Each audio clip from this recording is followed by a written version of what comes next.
Good afternoon, everyone.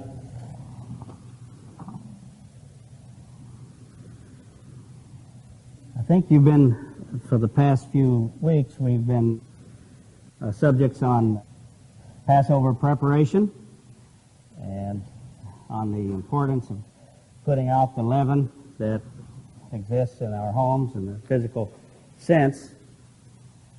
But I think today I want to address another leaven, a type of leaven that is perhaps more difficult to put out, and certainly one on which we need to focus every Passover season.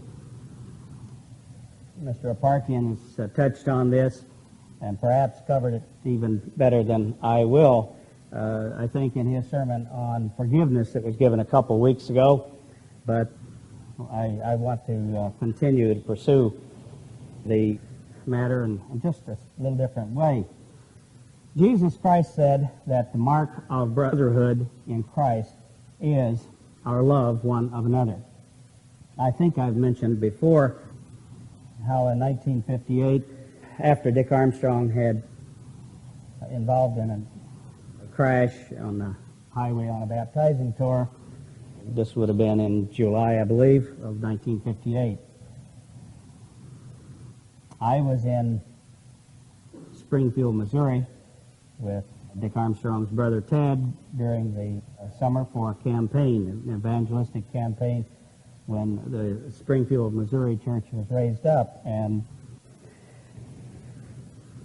we went through this period of time during that period when Dick was hospitalized and his life was hanging by a thread. It was not known if he would live or die. He did die.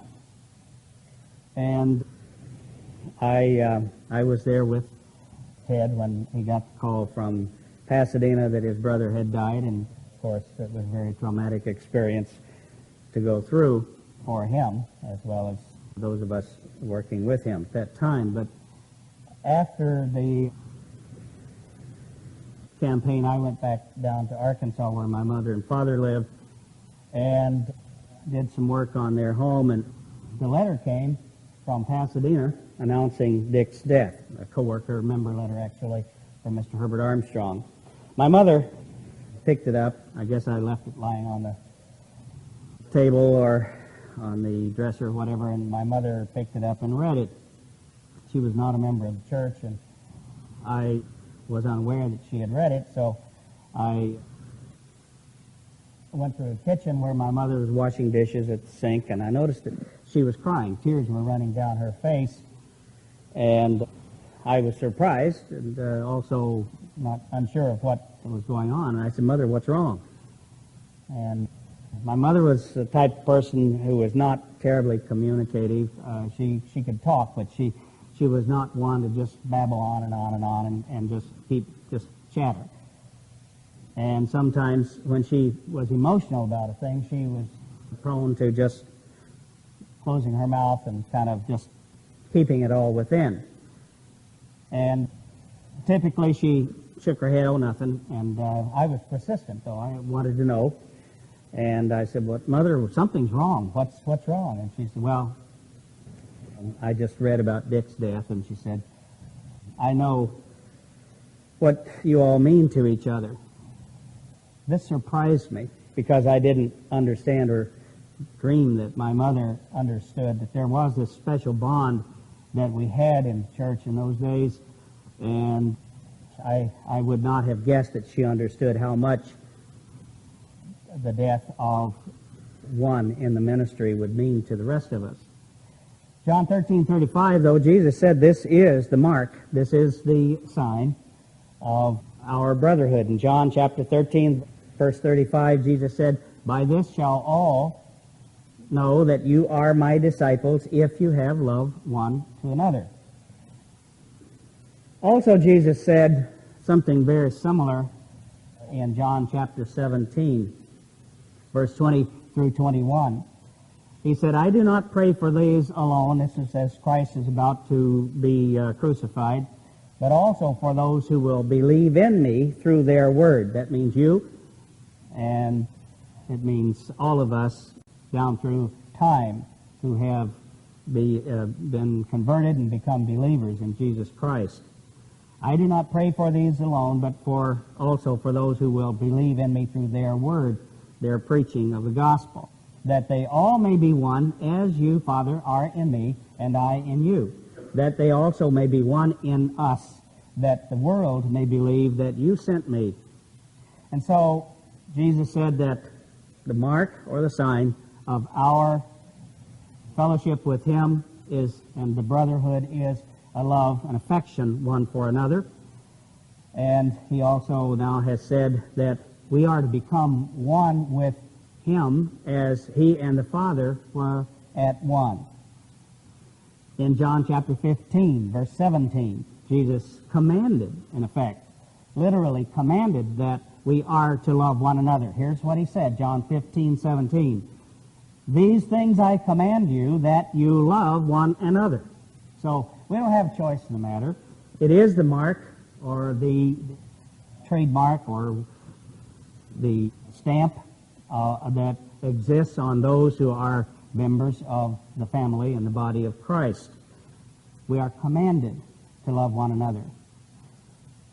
Now, what happens when there is a loss of that love, that affection, that appreciation for one another? Jesus actually prophesied what would happen in Matthew chapter 24. And that prophecy, of course, was in response to the question that was put to Christ of what things would be like and the signs of his coming and of the end of the age. In Matthew chapter 24, verse 3, now as he sat on the Mount of Olives, the disciples came to him privately, saying, Tell us, when shall all these things be, and what will be the sign of your coming and of the end of the age? And he said, Take heed that no one deceives you, for many will come in my name, saying, I am the Christ, and will deceive many. And you'll hear of wars and rumors of wars, but don't be troubled about all that, for all these things must come to pass, but the end is not yet. Nation will rise against nation, kingdom against kingdom, and there will be famines, pestilences, and earthquakes in various places. And all these are just the beginning, or are the beginning of sorrows. Then they will deliver you up to tribulation and kill you, and you will be hated by all nations for my name's sake. And then many will be offended and will betray one another and will hate one another. Then many false prophets will rise up and deceive many. All of this is from the external outside world, outside forces. And because, verse 12, because lawlessness will abound, the love of many will grow cold. That comes from within. That's not from the outside, unless you would say that the lawlessness is from the outside, but in actual fact, that lawlessness comes not just from the outside, but also from within the body and within the church. And many will be offended and will betray one another. Verse 10. And many false prophets will arise and deceive many.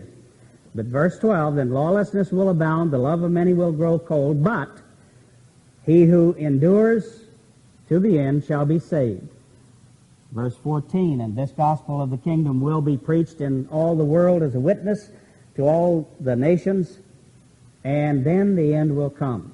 Therefore, when you see the abomination of desolation spoken of by Daniel the prophet standing in the holy place, whosoever reads, let him understand. Then he went on to note that the time of his coming was near. So, where are we then in this prophesied timeline of Matthew 24? Can we make a judgment? Can we assume by signs and circumstances in the church and in the world that we are at a given point in this timeline? Gill's commentary makes a note that I thought was valid and significant. On Matthew 24:12, he said, in citing Matthew 24:12, because iniquity shall abound, his comment is that the meaning is either, notice the word now, either the malice and wickedness of outrageous persecutors which should greatly increase. That's one option. Or the treachery and hatred of the apostates. That's another option.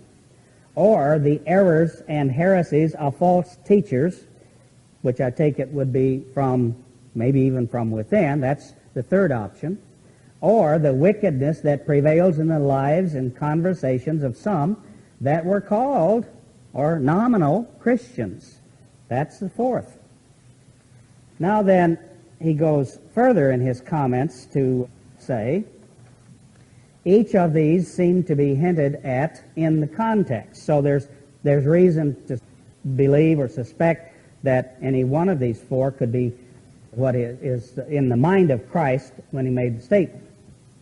And it may be all included, which is quite probable, as making up the abounding iniquity here spoken of, the consequence of which would be the love of many shall wax cold. In other words, all these things happening causes the love of many who are genuine believers and Christians and followers of Jesus Christ, that they would be so affected by these internal and external forces that they would become lukewarm, lackadaisical, and or turned off. This would be the case of many, but not of all. For in the midst of this abounding iniquity there would be some, the ardor of whose love to Christ and his gospel and to the saints did not abate. So it's implied in this context that while some would become cold and turned off and lukewarm, others would remain on fire, and their love and affection and concern would not abate. But then there were many whose zeal for Christ through the violence of persecution was greatly damaged, and through the treachery of false brothers were shy of the saints themselves, not knowing who to trust. That one is very, very insidious. That problem, that condition has existed in the church since the great apostasy that began in 1997 or 98 or perhaps, 87 or 88, probably even earlier. Mr. Armstrong seems to have been aware of an apostasy that was growing and developing as far back as the early or mid-70s. And he made comments that implied clearly that he believed that. So, what Gill is saying in his commentary is that through the treachery of false brethren, there were many prophesied by Christ who would become shy of the saints themselves. That is, those who are true and faithful and holding steady and holding firm. And this is a terrible crime. Not knowing who to trust. And through the principles of the false teachers, the power of godliness and the vital heat of religion were almost lost. The zeal, the determination, the enthusiasm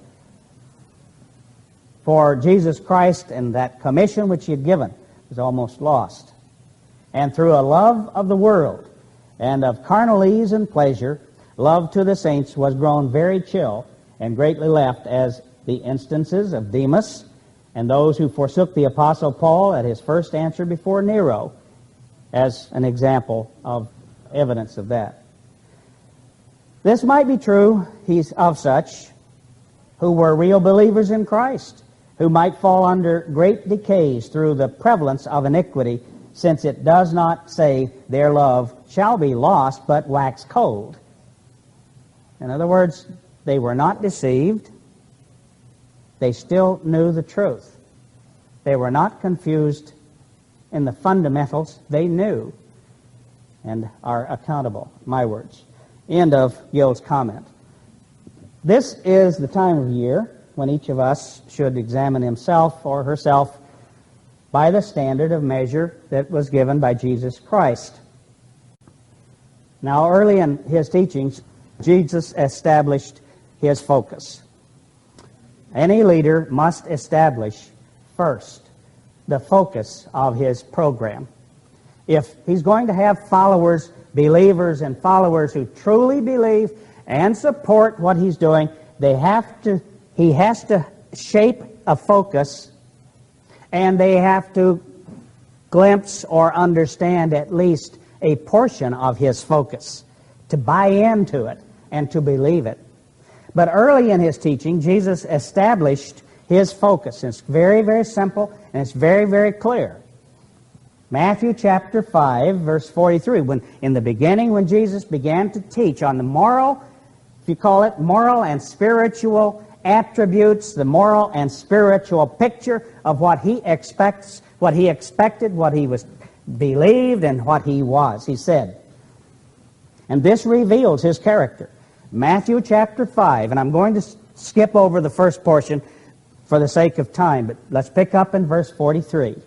Matthew 5:43, you have heard that it was said, you shall love your neighbor and hate your enemy. That's kind of like what's going on in Palestine to this day, isn't it? Isn't that the situation that pertains between the Palestinian and the people of Judah? Christian Americans are prone, let me rephrase that. The simple and unsophisticated Christian in America says, why is it that the Jews can't simply do what Jesus taught, turn the other cheek and love their neighbors? Then all that problem would go away. See, Jesus said, Matthew 5:43, you shall love your neighbor and hate your enemy. But I say unto you, verse 44, love your enemies. Bless those who curse you. Do good to those who hate you. And pray for those who spitefully use you and persecute you. If they were only all converted to Christianity. But then we have September 11th, 2001. And Christian America responds to the attack on World Trade Center just like the Jews have responded almost in perpetuum to those who have been attacking them, and men, women, and children indiscriminately on the streets, and even those among the Palestinians and Arabs who wanted peace and who wanted to work together with the Jewish community. They have sought to destroy those people because it was not to their advantage politically to have a friendship and a fraternity, I should say, with the Jewish people, to have love one for another. So, Jesus taught then Christians that we should love our enemies, bless those who curse us, do good to those who hate us, pray for those who spitefully use us, persecute us. Matthew 5:46, continuing, but if you love those who love you, what reward have you? Do not even the tax collectors do the same? And so early on, Jesus established the vision, which is not the vision of the world, Christian professing or otherwise. Just isn't. But that's the established teaching of Jesus Christ. Matthew chapter 19, verse 19. Jesus said, honor your father and your mother as one of the first and most fundamental commandments. Matthew 19, verse 19. And the second part is, you shall love your neighbor as yourself. Actually, this is all a part of the love toward fellow man command. Love your father and your mother, and love toward your neighbor. You know, the first major confrontation that occurs in most young people's life is this confrontation and this hostility that develops toward dad and mom and the authority. When children come to the age of 13 to 14, 15, 18, somewhere in that period of time, there is something out there in society, and there is something inside that causes this conflict to develop. And so dad and mom and children have an ongoing battle until children are grown and are themselves married and responsible for their own lives at least, and perhaps their children as well. At which time that conflict seems to at least diminish for most, not for all. I know of many families where there is an ongoing conflict between mother and daughter, father and son, right on through until the death of the parents or even of the children. It's not uncommon. But Jesus established as his focus, as his vision, a love toward our enemies, toward fellow man, and then he narrows it down to make it a little more specific. Love toward your father and your mother, and love toward your fellow human being, your neighbor. Now, the Apostle Paul, that champion of Christianity that is cited by the majority of people in the world as the one who really established and gave us the freedom and the liberty, the libertine form of Christianity of today. Paul echoed Christ's teaching in Ephesians chapter 1, verse 4. In Ephesians chapter 1, verse 4, Paul said, and it's breaking into his thought, but just as he chose us, that is, he being Christ, chose us in him before the foundation of the world. Actually, I'm sorry, it's God the Father who chose us in him the Son, before the foundation of the world, that we should be holy and without blame before him in love. God the Father, before the foundation of the world was ever laid, Paul asserts, planned, prepared, anticipated, and intended to have human beings created in his image who would then come to this relationship with him and with Christ, a relationship of love and respect. That's the picture, and that's the vision, the focus of Jesus Christ and his apostles. The second aspect is the love toward God. Love of God, love toward God. Now, in reality, we should put him first, and we, I think, do. Love of God because he first loved us. We just read that he chose us, he planned for us before the foundation of the world. My wife and I, when we were talking about getting married, actually, I think even before we were officially engaged, I'm reasonably sure before we were officially engaged, we discussed how many children we wanted to have. And we settled on a rather large family for that time. We exceeded it, but that's all right. We had our plans. And we're not unhappy at all. But love of God comes because he planned us. Just as our love for our children ought to flow from the plan that we have even before they are ever conceived and born. Matthew chapter 6, verse 24. In Matthew chapter 6, verse 24, this love of God is really foundational because he loved us. No man can serve two masters, Christ said, Matthew 6, 24. For either he will hate the one and love the other, or else he will be loyal to the one and despise the other. You cannot serve God and mammon.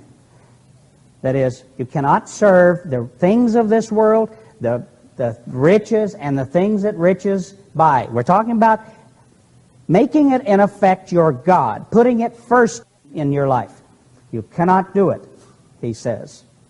Now, in Luke chapter 6, Luke's parallel text, I'm sure you know that the first three Gospels are called the Synoptic Gospels, that is, of like view.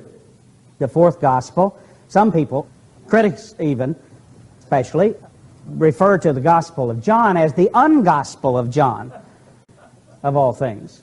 I'm not kidding. That's what they call it, the ungospel, because it's not a gospel in their view. And it's because of the perspective and view they hold about the whole program, about the books themselves and the message.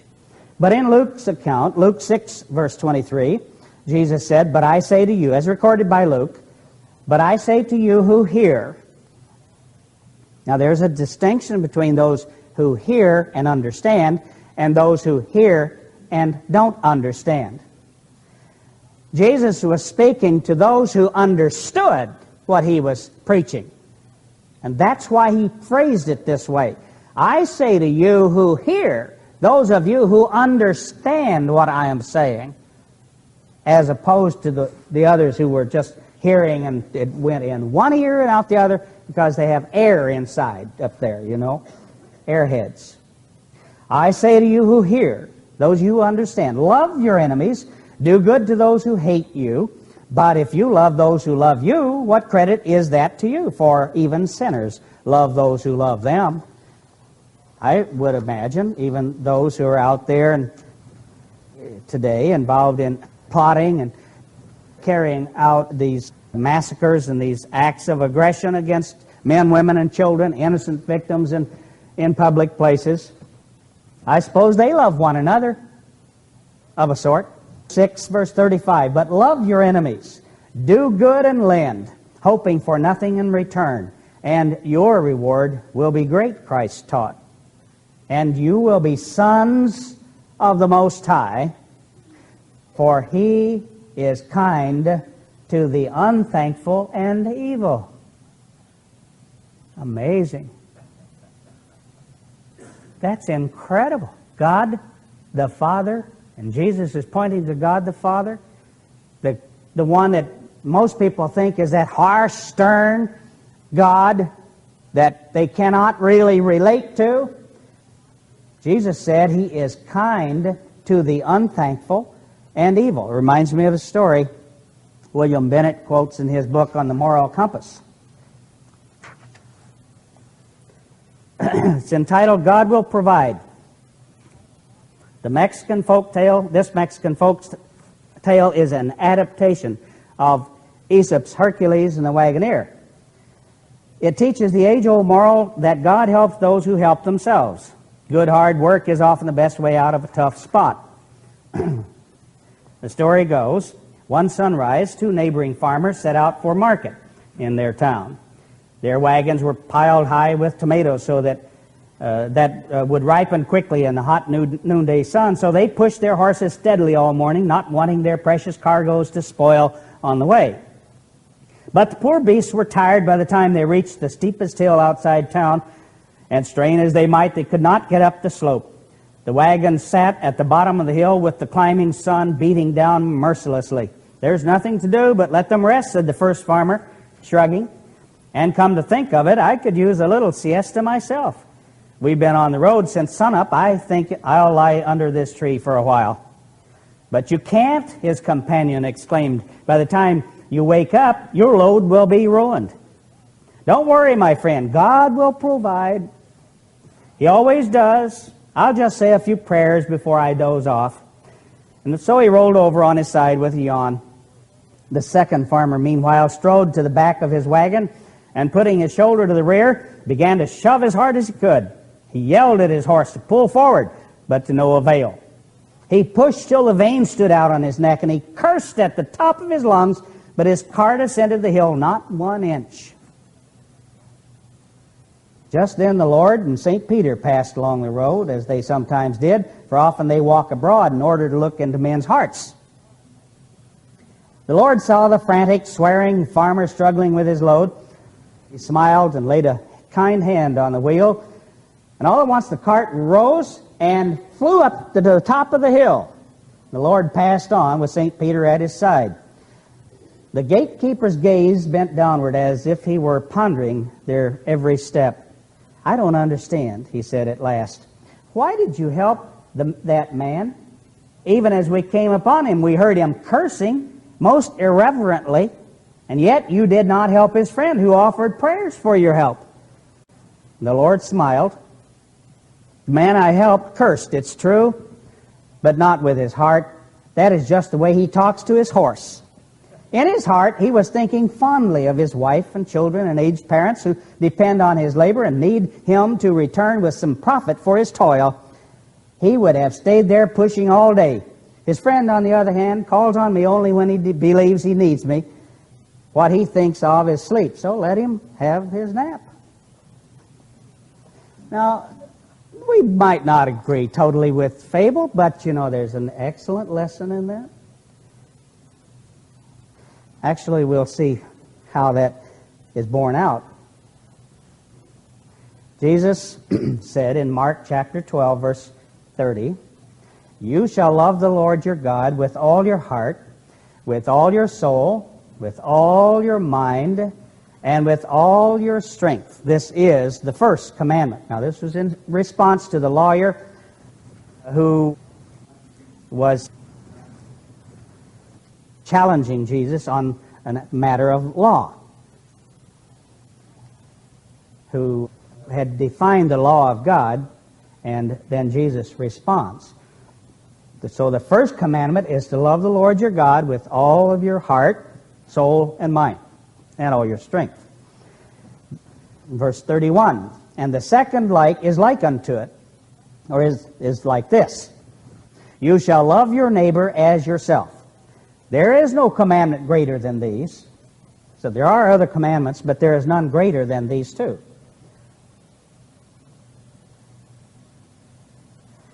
Verse 33, "And going on, to love him with all the heart, with all the understanding, with all the soul, and with all the strength, and to love one's neighbor as oneself is more than all the whole burnt offerings and sacrifices." He's saying, in effect, combined.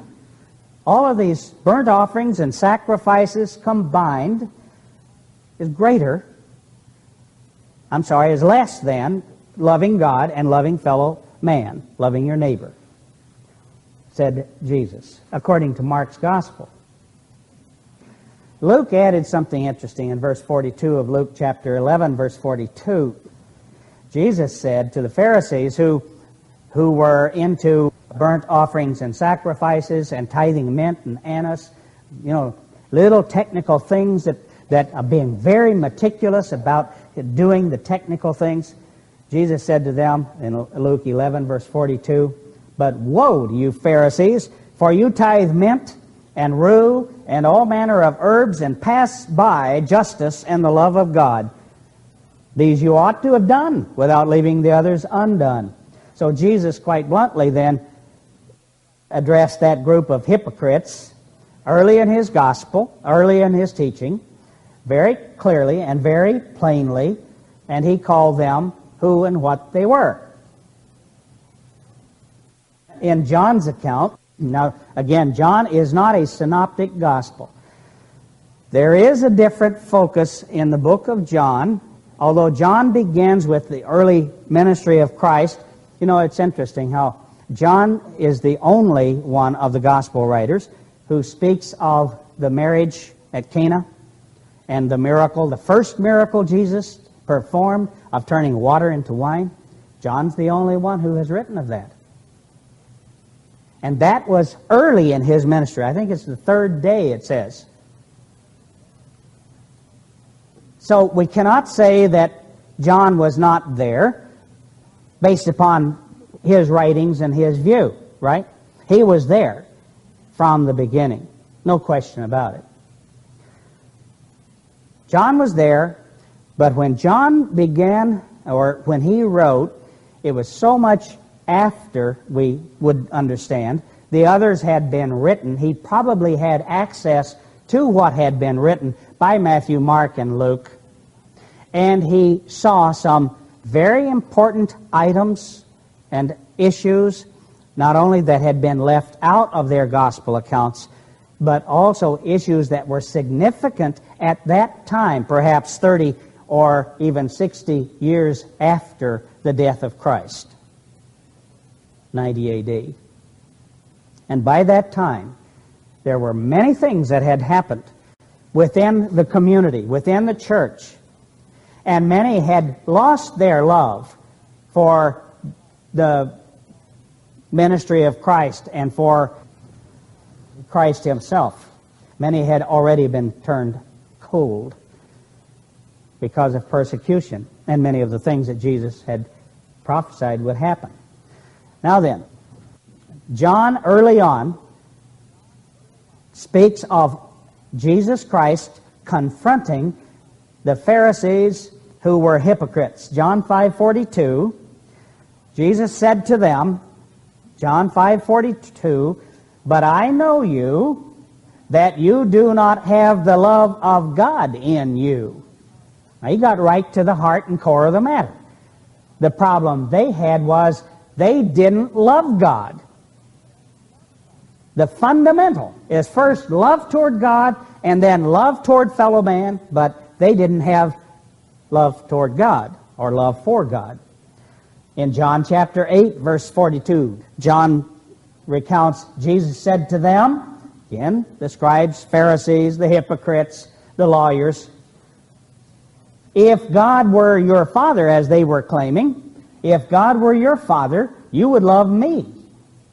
For I proceeded from and came from God, nor have I come of myself, but he sent me." If they had loved God, they would have recognized the teachings of Jesus Christ, and they'd have loved him. Now, each Passover we read the section from John 13 on through John 17 is a part of our Passover service. It's our tradition, and I think it's a very important one. In preparation today for Passover, and if you want, you can read those sections even before Passover and have it in mind.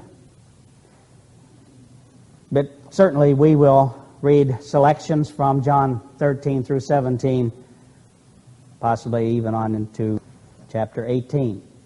In John chapter 13, verse 34, I'm going to pick out a few verses. John 13:34, Jesus said through John, now mind you, the setting. As a matter of fact, the critical scholars say that John does not speak of the Passover that Jesus, the Last Supper as it's called, that final Passover. They call it the Last Supper. They say that John does not really speak of that, although he was familiar with it and aware of it. I don't understand. You know, I really have difficulty understanding how these individuals can reason as they do. It's beyond my comprehension. Because the story in John's Gospel of that night is the one that recounts the washing of feet, which is something that was added, something new that was added Passover night.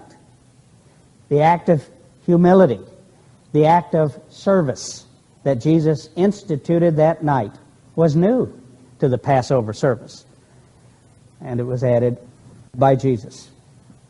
In John chapter 13:34, he said, "A new commandment I give to you, that you love one another, as I have loved you, that you also love one another."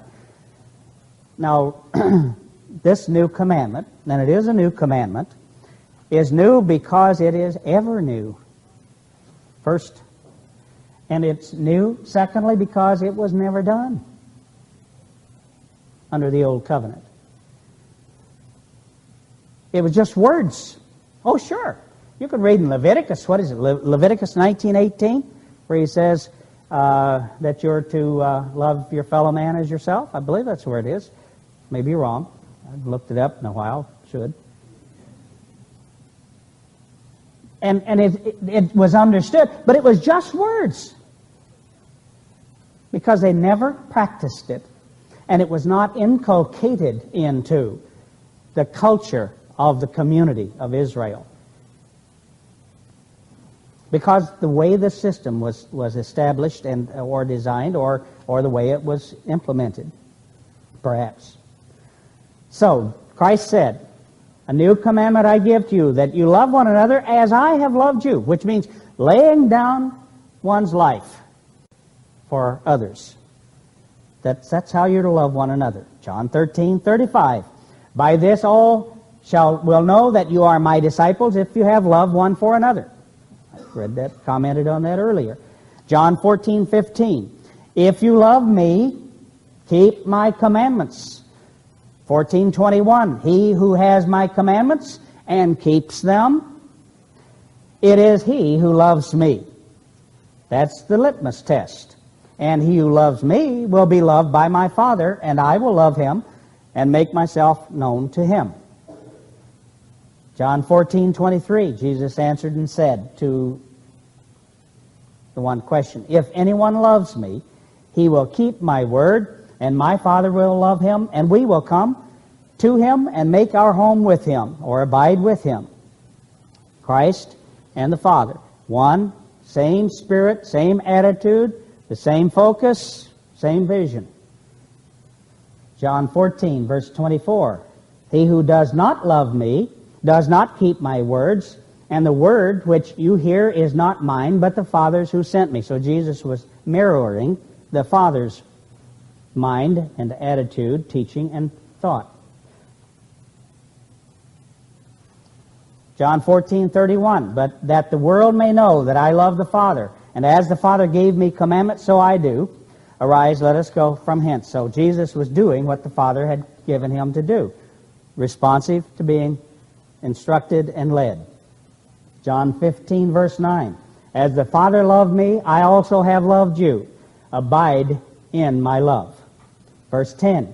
"If you keep my commandments, you will abide in my love, just as I have kept my Father's commandments and abide in his love."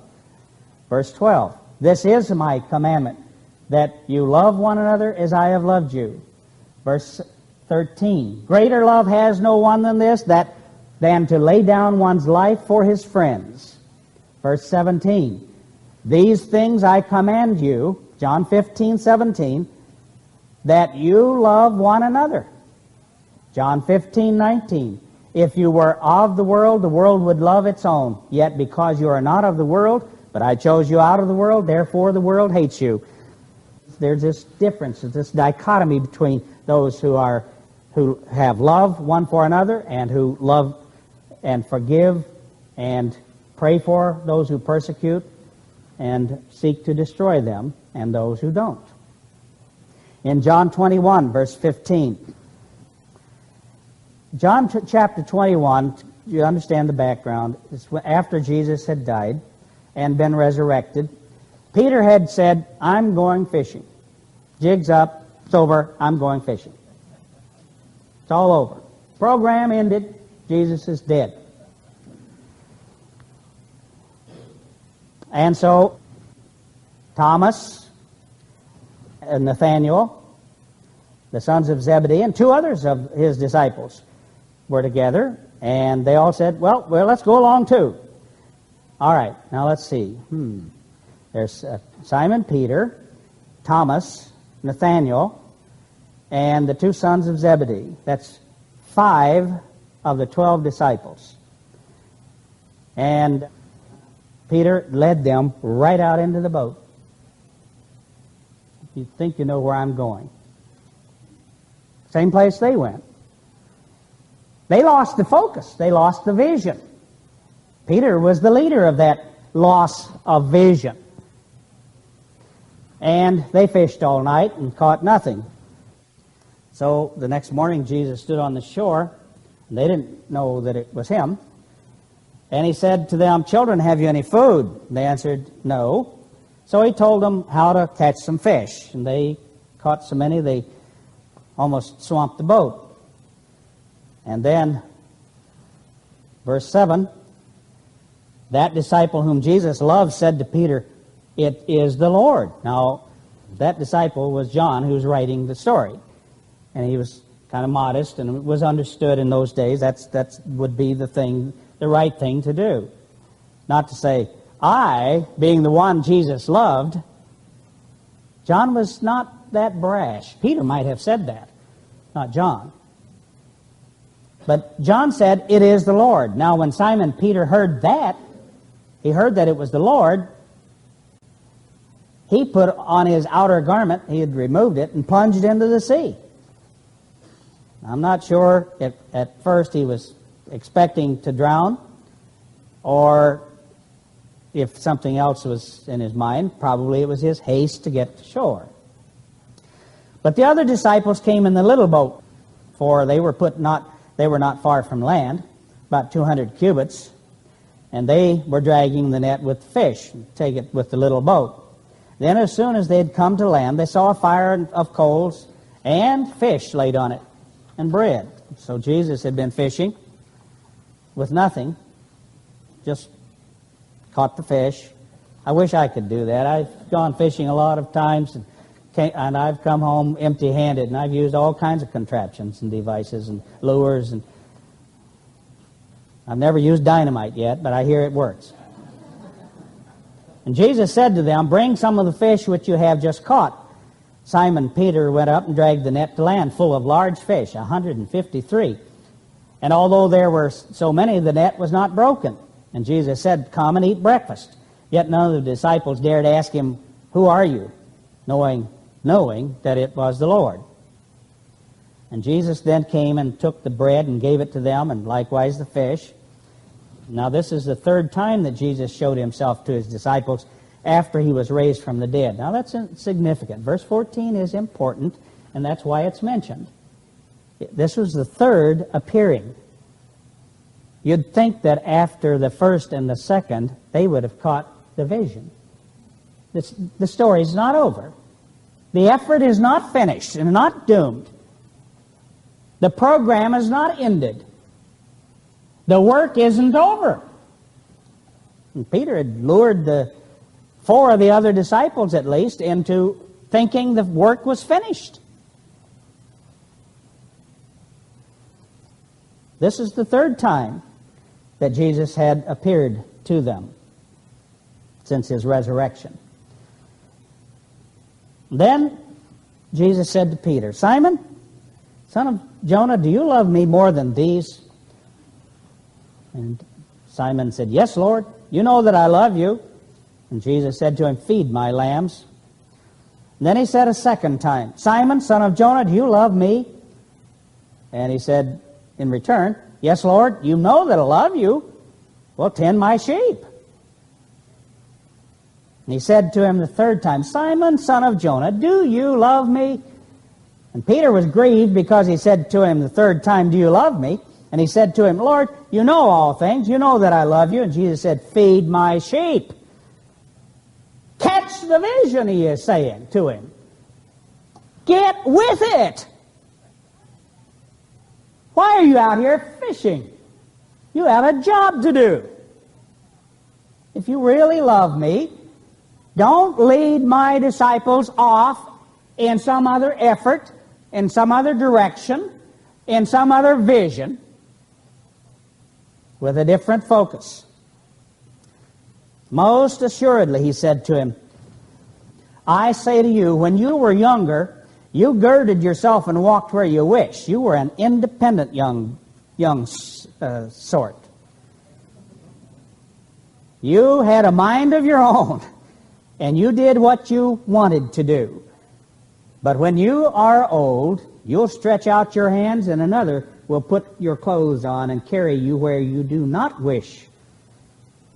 This he spoke, signifying by what death he would glorify God. And when he had spoken this, he said to him, "Follow me." And then Peter, turning around, saw the disciple whom Jesus loved following, who also had leaned on his breast at the supper, and said, "Lord, who is the one who betrays you?" That one, the one who had asked. Peter, seeing him, that is John, said to Jesus, But Lord, what about this guy?" Now wait a minute. He still was struggling to get the vision. He's concerned about John. But wait a minute. It wasn't John who led the group off on the fishing expedition. It was Peter.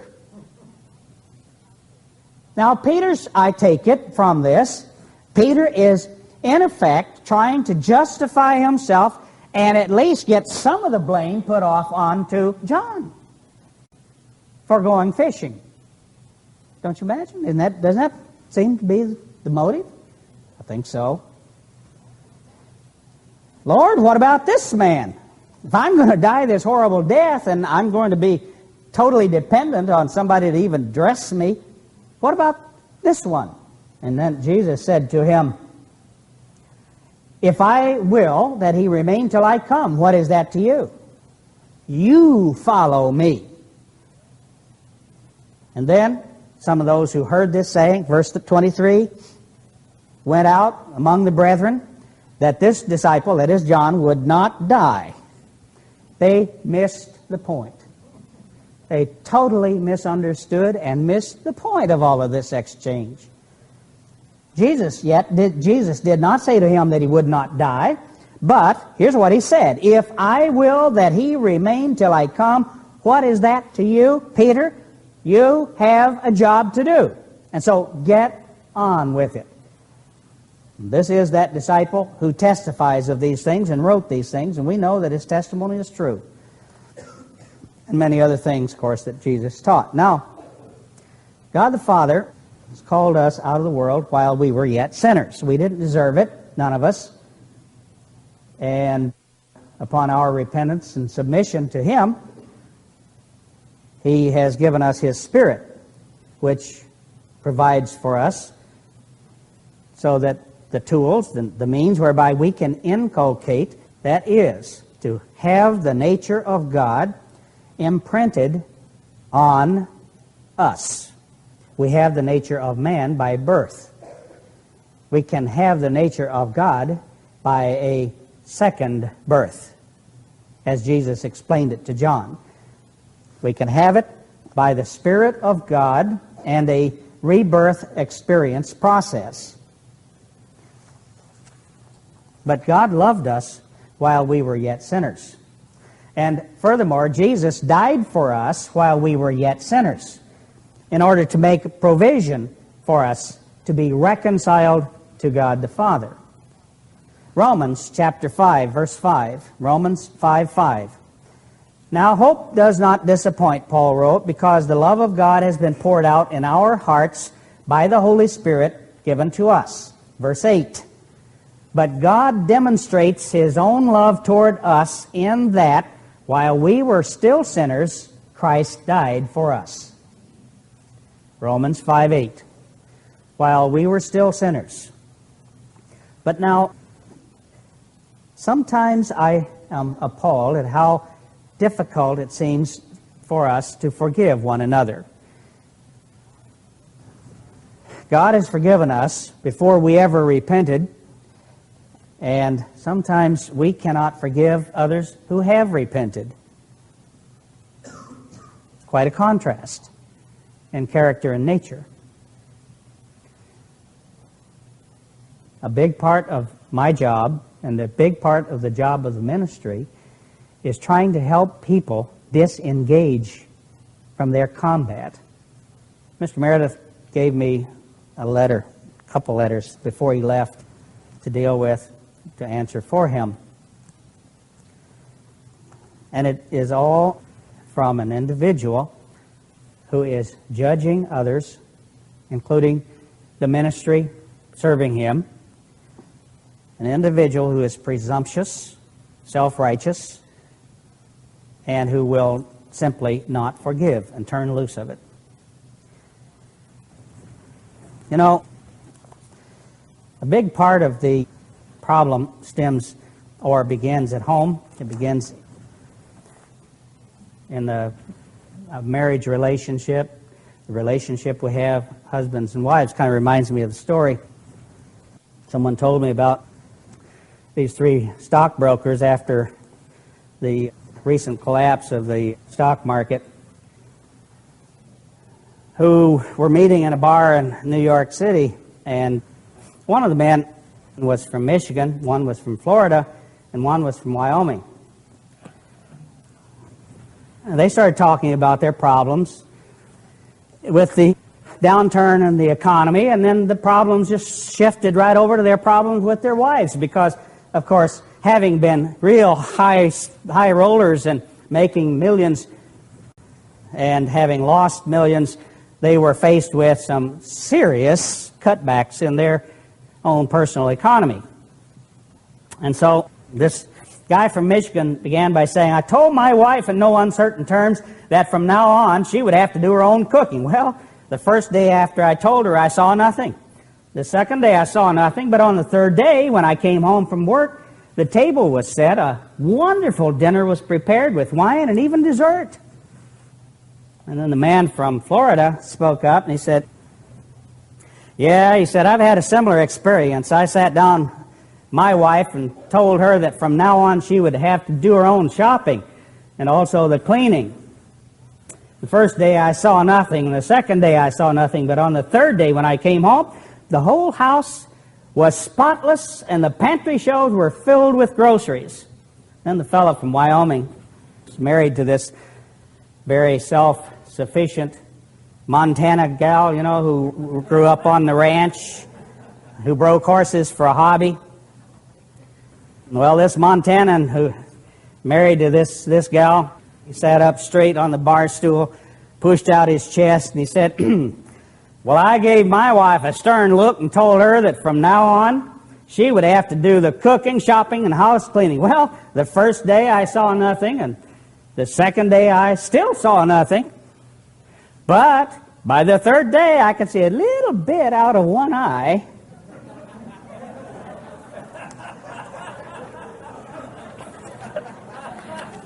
The other one was still swollen shut. Pow! Like I said, it all begins in the home. Now, the Apostle Paul spoke a great deal about love. First, it is love toward your neighbor, and then love toward God.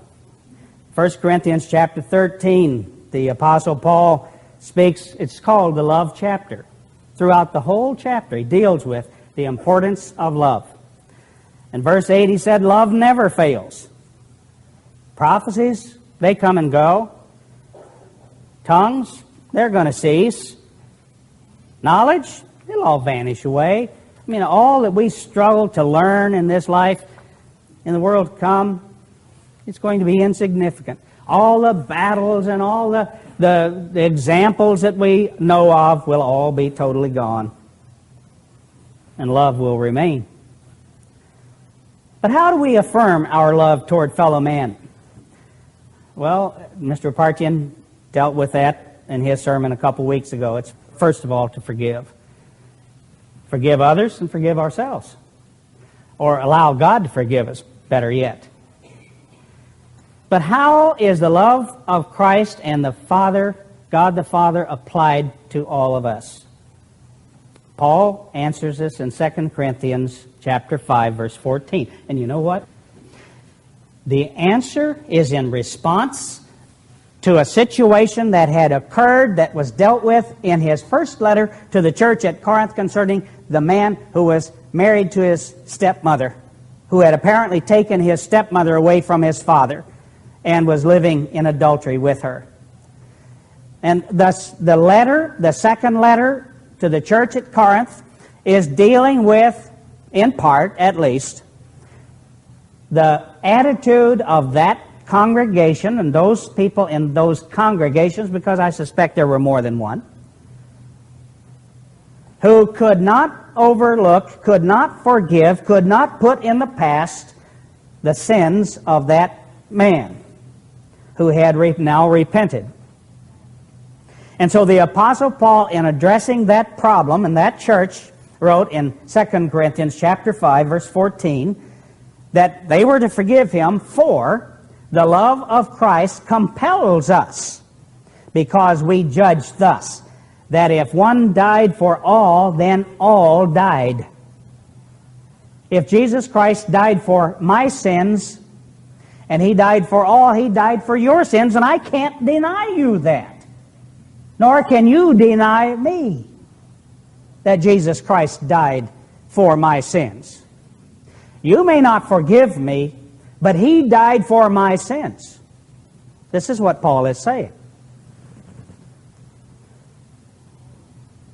And in his farewell to that church, chapter 13, verse 11, because that church was a fractious church, they had difficulty dealing with the vision, the spiritual vision, which Jesus had and which the Apostle Paul had, in forgiving one another. 2 Corinthians 13, verse 11. Paul said, finally, brethren, farewell, goodbye. Become complete. He just, 2 words, become complete. What's he mean? He's been talking about the division in this church. He's been talking about forgiving one another, in particular, forgiving this man of this grievous sin. And the only way they could become complete was by forgiving him so that he could come back and be reunited and rejoined to the body. So become complete. Be of good comfort. Be of one mind. Live in peace. And the God of love and peace will be with you. In Galatians chapter 5, the Apostle Paul deals with the trials and problems and the difficulties, and the real basic heart of it is the husband loving his wife. Galatians chapter 5, he deals with the problem of husbands who don't really love their wives. Reminds me, in this publication, Bits and Pieces, you may be familiar with, this issue, they had some thoughts on love. Here are some of the thoughts that have been published. Love is an unusual game. There are either 2 winners or none. Interesting thought. Everybody wins or nobody wins. Love doesn't make the world go round, it makes the ride worthwhile. I like that. The most important thing a father can do for his children is love their mother. Finally, money is not the most important thing in the world. Love is. Fortunately, I love money, said Jackie Mason. Seems to be a common attitude, I think, in the world. The thorniest, most difficult part of loving is those who are closest to us, those with whom we interact on a day-to-day basis, particularly the husband-wife relationship. And yet, the Apostle Paul, throughout virtually every one of his epistles, deals with and exhorts us to love one another. That's something we have to learn. It's something we have to grow in and develop. Love is not something that just happens. It's like a garden. It has to be tended.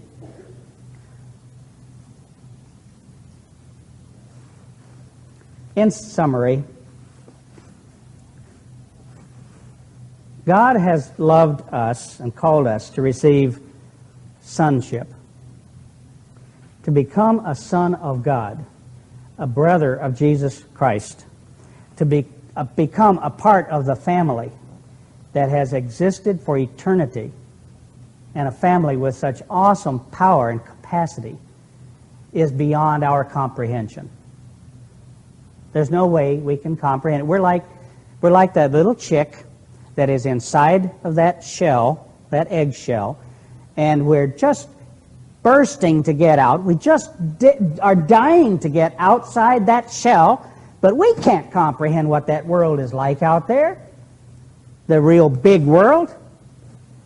Our world is so limited. Our world compared to the world of God is like the little chick that's still in the egg. Now, God loved us so much that He wants to take us from being an egg and bring us out into the big world, into eternity, so that we can be with Him for all eternity and do the things that God does. God is Creator. You want to figure it out, you want to think about and really broaden your mind as to what you'll be doing for all eternity, just look and see what God does.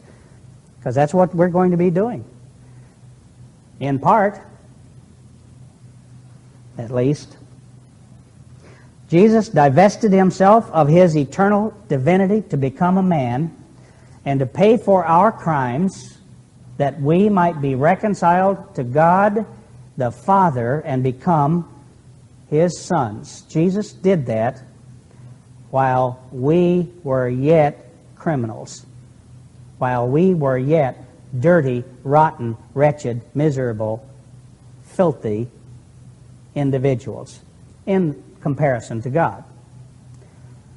We demonstrate our likeness to God, the Father and the Son, and we demonstrate it through our oneness toward each other, our love toward fellow man, because that's His character.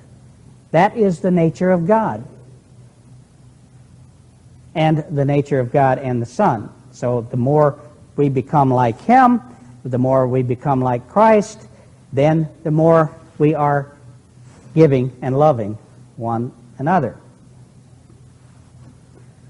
We will be judged, whether we believe it or not, whether we like it or not. We will be judged by our love toward each other. And it starts with the husband and wife relationship. It starts by laying down our life one for another, even when that other one may be a nettlesome person to live with. And I'm not speaking from personal experience, I hasten to add. I have a wonderful relationship and a wonderful wife. And so, in order to prepare fully for Passover, let's consider and think very, very much about our love and our affection for one another, and of our love and affection for God the Father, who was willing to call us into a relationship to Him while we were sinners, and to Jesus Christ, our elder brother, who was willing to lay down His life while we were among those, figuratively at least, spitting in His face. Additional programs and literature available at hwalibrary.com.